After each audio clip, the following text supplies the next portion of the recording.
সেমিস্টারে কত পেলে পাস এবং ফোর্থ সেমিস্টারে কত পেলে পাস। তো দুইটা সাবজেক্ট আছে, একটা হচ্ছে প্র্যাকটিক্যাল, একটা হচ্ছে নন প্র্যাকটিক্যাল সাবজেক্ট। তো যেগুলো নন প্র্যাকটিক্যাল সাবজেক্ট যেমন বাংলা, ইংলিশ, ইতিহাস, এগুলো হচ্ছে নন প্র্যাকটিক্যাল। আর যেগুলো তো প্র্যাকটিক্যাল আছে সেগুলো বুঝতেই পারছো। তো আমরা ভাগ করে দেখব যে কোন সাবজেক্টে কত পেলে আমরা পাস হব। একটা হচ্ছে নন প্র্যাকটিক্যাল, একটা হচ্ছে নন সেমিস্টার থার্ড আর ফোর্থ সেমিস্টার মিলে তোমাদের নন প্র্যাকটিক্যালে হচ্ছে 80 মার্ক। তাহলে থার্ড সেমিস্টারে যেটা আছে, থার্ড এবং ফোর্থ দুইটা সেমিস্টার মিলে যেগুলো সাবজেক্টে প্র্যাকটিক্যাল নেই সেটাতে 80 মার্ক হয়। এক একটাতে হচ্ছে 40 করে। কত করে? 40 করে। আর তোমাদের 20 থাকছে প্রজেক্ট, তো টোটাল হয়ে গেল 100। তো আবার প্রশ্ন হচ্ছে যে কত পেলে পাস হব। ঠিক আছে, তো এটাই তো যে আমি যে পরীক্ষা দিয়েছি কত পেলে পাস হব। তো তোমাদের প্রথমে বুঝিয়ে দিই যে 40-এর মধ্যে থার্ড সেমিস্টারে তোমাদের যেমন বাংলা, ইতিহাস যেগুলো প্র্যাকটিক্যাল নেই সেই সাবজেক্টগুলোতে তোমাদের একটা সেমিস্টারে 12 পেতে হবে। কত? 12। 40-এর মধ্যে 12 পেতে হবে। এবং ফোর্থ সেমিস্টারে সেখানেও তোমাদের 12 পেতে হবে। তাহলে টোটাল হয়ে গেল 24। তো এক একটা সেমিস্টারে তোমাদের 40-এর মধ্যে 12 পেতে হবে। ঠিক আছে, দুইটা সেমিস্টারে মিলে 24 প্লাস তোমাদের যে 20 প্র্যাকটিক্যাল আছে, প্রজেক্ট আছে, সেখানে তোমাদের পেতে হবে 6। তো এখানে যোগ করে দাও 6। তাহলে তোমাদের টোটাল নাম্বার পেতে হবে 30। কতর মধ্যে? 100-র মধ্যে। তোমাদের 100-র মধ্যে 30 নম্বর পেতে হবে। ঠিক আছে, কত? 30। তাহলে যাদের নন প্র্যাকটিক্যাল সাবজেক্ট আছে যেমন বাংলা, ইংলিশ, ইতিহাস, তোমার তারপরে হয়ে গেলে এডুকেশন, এই যে সাবজেক্টগুলো আছে, ফিলোসফি, রাষ্ট্রবিজ্ঞান, এগুলোতে তোমাদের প্রতিটা সেমিস্টারে 40-এর মধ্যে 12 করে পেতে হবে। কত করে? 12। থার্ড সেমিস্টারে 12 পেতেই হবে। এখানে যদি তুমি ধরো 10 পাও চলবে না, 12ই পেতে হবে। দুইটা মিলিয়ে 24 তখনই হবে যখন বলছে যে এক একটা সেমিস্টারে তোমাদের 40-এর মধ্যে 12 পেতে হবে। যদি কেউ 9 পায় তাহলে হবে না, 10 পেলেও হবে না, 11 পেলেও হবে না, 11.5 পেলেও হবে না, 12ই লাগবে। ঠিক আছে, বুঝতে পারছো? তাহলে তোমাদের যাদের নন প্র্যাকটিক্যাল সাবজেক্ট তাদের ক্ষেত্রে হচ্ছে থার্ড সেমিস্টারে তোমাদের 12 পেতে হবে, ফোর্থ সেমিস্টারে 12 পেতে হবে। এবং তোমাদের যে প্রজেক্ট 20-র মধ্যে তোমাদের 6 পেতেই হবে একদম। ঠিক আছে, তাহলে তোমাদের দুটা সেমিস্টার মিলে হলো 24 প্লাস 6 30।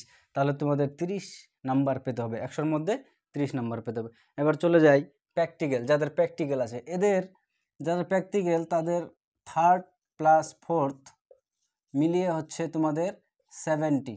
কীরকম?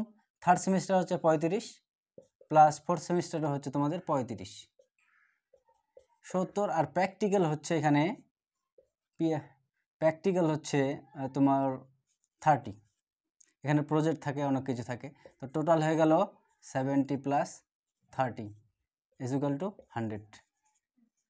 এবার তো প্রশ্ন হচ্ছে যে কত পেলে পাস হব আমি।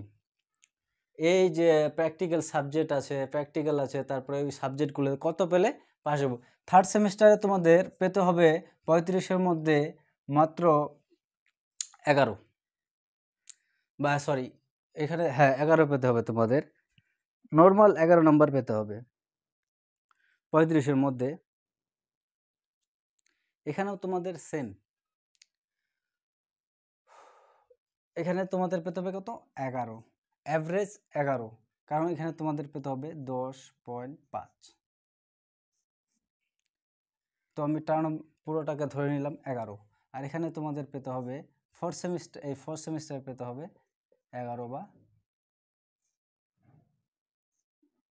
10.5। তাহলে তোমার থার্ড সেমিস্টারে যে 35 মার্ক আছে তার মধ্যে তোমাকে কত পেতে হবে? 11 বা 10.5।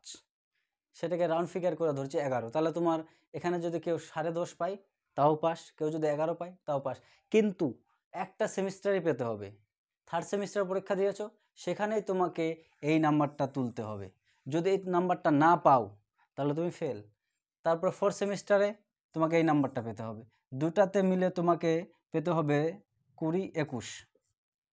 দুটাতে মিলিয়ে কত পেতে হবে? 21। 3rd plus 4th equal to 21। তাহলে 10.5 করে পেতে হবে। কত? 10.5। আর প্র্যাকটিক্যালে পেতে হবে তোমাদের 30-এর মধ্যে 9 নাম্বার। 30-এর মধ্যে 9 পেতেই হবে। যদি 9 না পাও তাহলে ফেল। তাহলে টোটাল কত হলো? তাহলে 21 প্লাস 9 30। তখনই 30 যদি তুমি এমনিতে 30 পেয়ে যাও, ধরো একটা সেমিস্টারে 35-এর মধ্যে 30 পেয়ে গেছো, আর বাকি এইটাতে তুমি 1 নাম্বার পেয়েছো, প্র্যাকটিক্যালে 6 নাম্বার পেয়েছো, ধরো 40 পেয়েছো, তাহলে কিন্তু পাস না। পাস তখনই হবে যখন তুমি একটা সেমিস্টারে 11-এর উপরে যাবে, 11 পাবে বা 10.5 পাবে। তারপরে সেমিস্টারে 4th সেমিস্টারে 11 বা তার উপরে যাবে, তাহলে তুমি পাস। আর প্র্যাকটিক্যালে যদি ন পাও, যদি না পাও তাহলে ফেল। তাহলে বুঝতে পারছো? তোমাদের অবশ্যই যে প্রশ্ন মনের মধ্যে চলছে ক্লিয়ার হলো। তাহলে তোমাদের পাস করার জন্য যাদের প্র্যাকটিক্যালওয়ালা সাবজেক্ট আছে, যেমন জিওগ্রাফি, সায়েন্সের সাবজেক্টগুলো, সেখানে তোমাদের 21 প্লাস 9 পেতেই হবে। একটা সেমিস্টারে 10.5 নম্বর বা 11 নম্বর পেতে হবে। থার্ড সেমিস্টারে, ধরো থার্ড সেমিস্টারে 11 নম্বর পেতে হবে, 4th সেমিস্টারে 11 নম্বর পেতে হবে। তাহলে এই দুইটা সেমিস্টার মিলে কয়টা? 3rd প্লাস 4th মিলেই হচ্ছে তোমাদের 12 এইচএস। ঠিক আছে? তাহলে 3rd প্লাস 4 মিলে হচ্ছে তোমাদের এইচএস। আর কোনো সমস্যা?